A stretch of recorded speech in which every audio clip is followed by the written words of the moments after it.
Today I'm going to the dark web, a super mysterious corner of the internet, to see if I can find any methods, any strategies that I can use for my agency to set more appointments to make more money. But don't worry, everything I'm going to talk about today is 100% legal and ethical, so don't worry about that. I'm going to take you guys through it right now. But again, let's take a look at the dark web.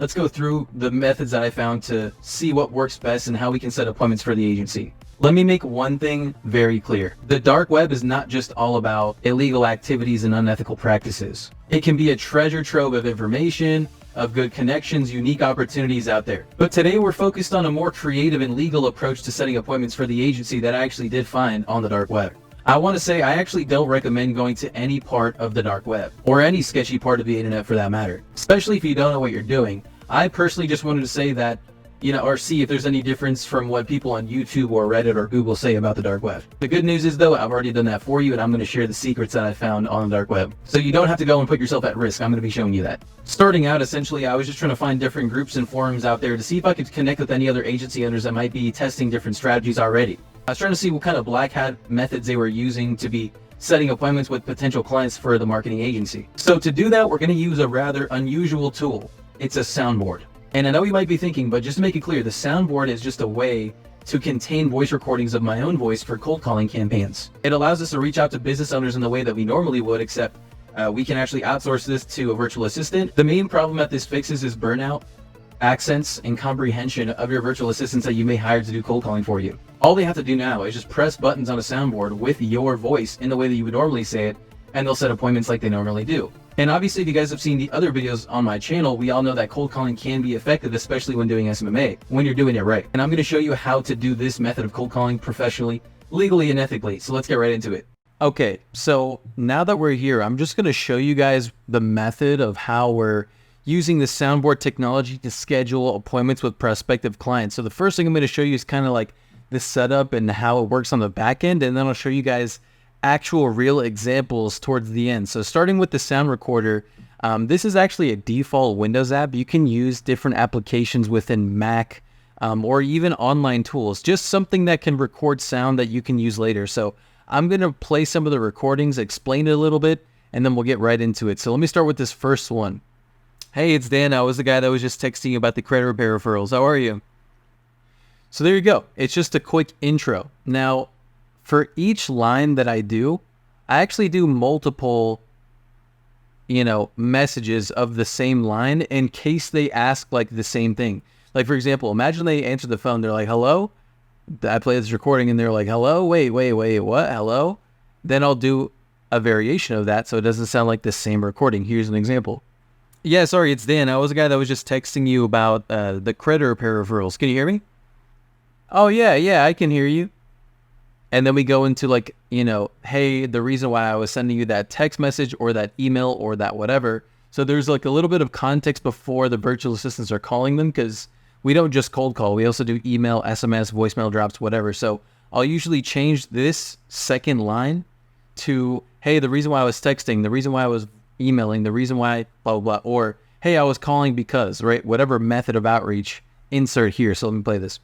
Yeah, sorry, I know I just texted you out of nowhere. The reason why I was texting you guys, though, is because I'm actually in the real estate space. So I work with like a lot of people that want to get a home, but most of them have really bad credit, and I just don't have anybody to refer them to. So I was trying to see if you could take some of those referrals.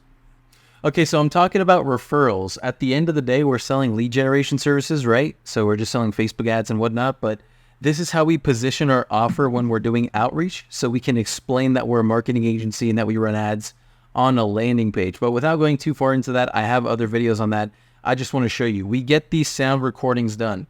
Then what we do is we put this sound recording into a software. And that software is basically a virtual microphone that will play, sound from the computer. So if I'm playing this sound through the computer, you guys can hear it, right? So we just have that sound going through a virtual microphone, and it's playing through Go High Level. So right before we get into that, I just want to show you the rest of the lines that we have. So line 1, line 2, line 3, line 4. Now, a lot of people are like, Dan, the calls can go all over the place though. What happens if they say something that, you don't have the answer to? We have a recording for that. We have many recordings for that. So like if they ask, what city are you in? Who are you? General questions. So let me just show you real calls so you can see how it usually normally goes. That way you can get some more context on this. So I'm going to start with this example. I'm going to try to blur everything to not dox these prospects. But yeah, I'm going to play this first one, then the second one, and then we'll continue from there. So here we go. Hey, Dan, I was the guy that was just texting you about the credit repair referrals. How are you? I'm good. How are you? Yeah, sorry, I know I just texted you out of nowhere. The reason why I was texting you guys, though, is because I'm actually in the real estate space. So I work with like a lot of people that want to get a home, but most of them have really bad credit, and I just don't have anybody to refer them to. So I was trying to see if you could take some of those referrals. Yeah, absolutely. So yeah, we talked to them one-on-one. So as long as they're qualified and they're actually interested in getting their credit repaired, we just send them to you guys for $10 each, if that's okay with you. Yes, that would be fine. All right, well, I'm not looking for a decision yet, so let me just send you an email so you can see more about the network, and then we can just go from there. What's a good email for you? RFIAL, at gmail.com. Sounds good. Thank you so much. My name was Dan. What was your name? It's Rita, REATHIA. All right, have a great day. I'll talk to you soon. All right, bye. Okay, and that's it. So again, if I'm funneling them in from another method of outreach, there's a little bit of context there. We already know they're interested. Now the virtual assistants can call, give a little bit of context. They don't have a lot of questions yet. And even if they do, hey, that's actually why I was calling. I wanted to send you some information about that. What's a good email for you? So if they ask a question we don't know how to answer, like for example, imagine you're on a call with somebody and they're like, how much does the sun weigh?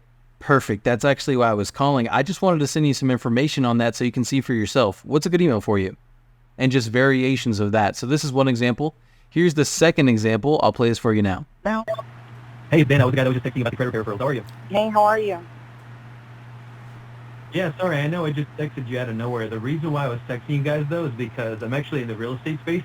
So I work with like a lot of people that want to get a home, but most of them have really bad credit, and I just don't have anybody to refer them to. So I was trying to see if you could take some of those referrals.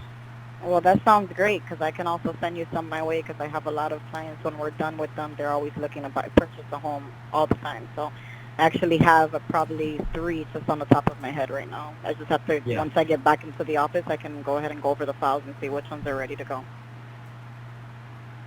So yeah, we talked to them one-on-one. So as long as they're qualified and they're actually interested in getting their credit repaired, we just send them to you guys for $10 each, if that's okay with you.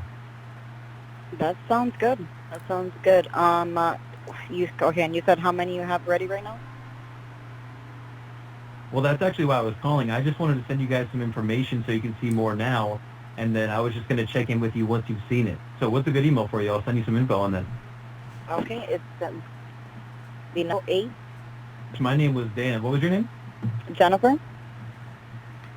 All right, have a great day. I'll talk to you soon. Thank you, Dan. Bye-bye.